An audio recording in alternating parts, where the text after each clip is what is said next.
Maps. Remember these things? When I was a kid, we would take these long road trips every summer. Dad did most of the driving and Mom did most of the navigating. She'd be in the passenger seat staring at some map, flipping it over, turning it around, trying to figure out where we were on our journey. Today, it's easier. With a GPS or even your smartphone, you just type an address into the app and in seconds, you're routed to your final destination. Some even navigate you around traffic and construction along the way. But no matter whether it's a map or a GPS, at some point on your road trip, you're bound to hear the familiar questions coming from the back seat. Are we there yet? How much longer? Are we still driving? You see, when it comes right down to it, road trips take time. And following directions from a map or a GPS takes some trust. Because even if it feels like you just made a wrong turn back there, you trust that the directions being given to you will actually get you to the end you have in mind. But sometimes those road trips seem like they take forever, like you're never going to reach your destination. And even when you start to ask, will we ever get there? Before you start breaking the speed limit and get pulled over, just wait. Be patient. You'll get there eventually. Because let's face it, it's not just road trips. It seems like we're faced with waiting for something or someone all the time. That's why we're taking this month to discover how we can show patience. Patience is waiting until later for what you want now. When you're patient, you show that you trust that waiting is better than hurrying to get it done.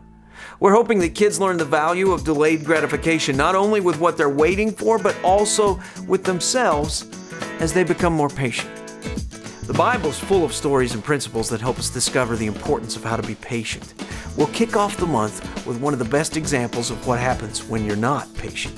You lose something of value. It's the story of Esau. If you spent much time working with kids, you know that food is the economy of children.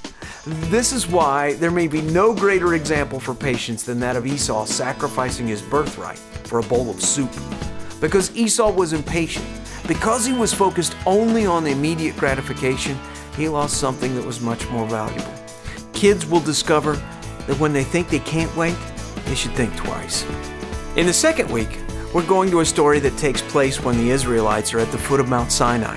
Instead of obeying God and waiting for Moses to come down off the mountain, the entire nation of Israel grew impatient. They built a golden calf and began to worship it instead of worshiping God. And because of their lack of patience, God judged an entire nation. Kids will learn that when they think they can't wait, it's important to think about what's true. In week 3, we'll take a look at what Solomon said about patience. He tells us in Proverbs 14:29, anyone who is patient has great understanding, but anyone who gets angry quickly shows how foolish he is. How we respond to waiting shows others our character. Getting frustrated and angry doesn't make the wait any less, it just makes us look foolish. So when you think you can't wait, don't lose your cool. As we continue learning about patience, we'll take a look at a woman who gives us an incredible example of how we can wait well. Hannah has waited for years for a child. Rather than become frustrated and angry toward God, she prays and tells Him all about it. When God answers her prayer, she gives her son back to God.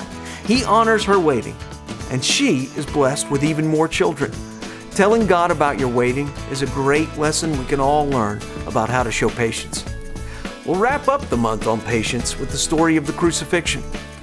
The world has been waiting for a Messiah, a rescuer, and when Jesus had finally showed up on the scene, His disciples were ready. They figured this was it. Jesus would be the king. Their waiting would be over. So when Jesus was found guilty and crucified, they must have felt so defeated. They didn't know at the time that God had something different in mind, something better for the world.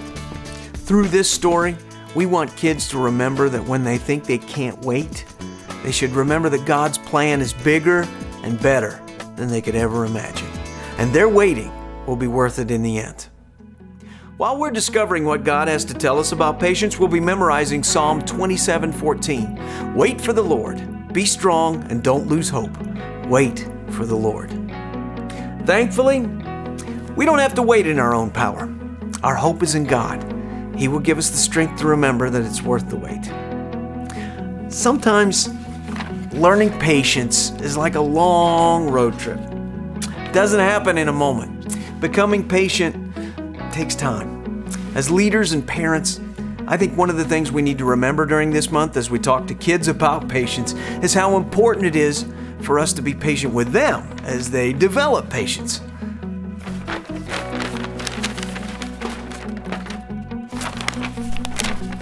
I have a feeling that this month we're all going to learn a lot about patience.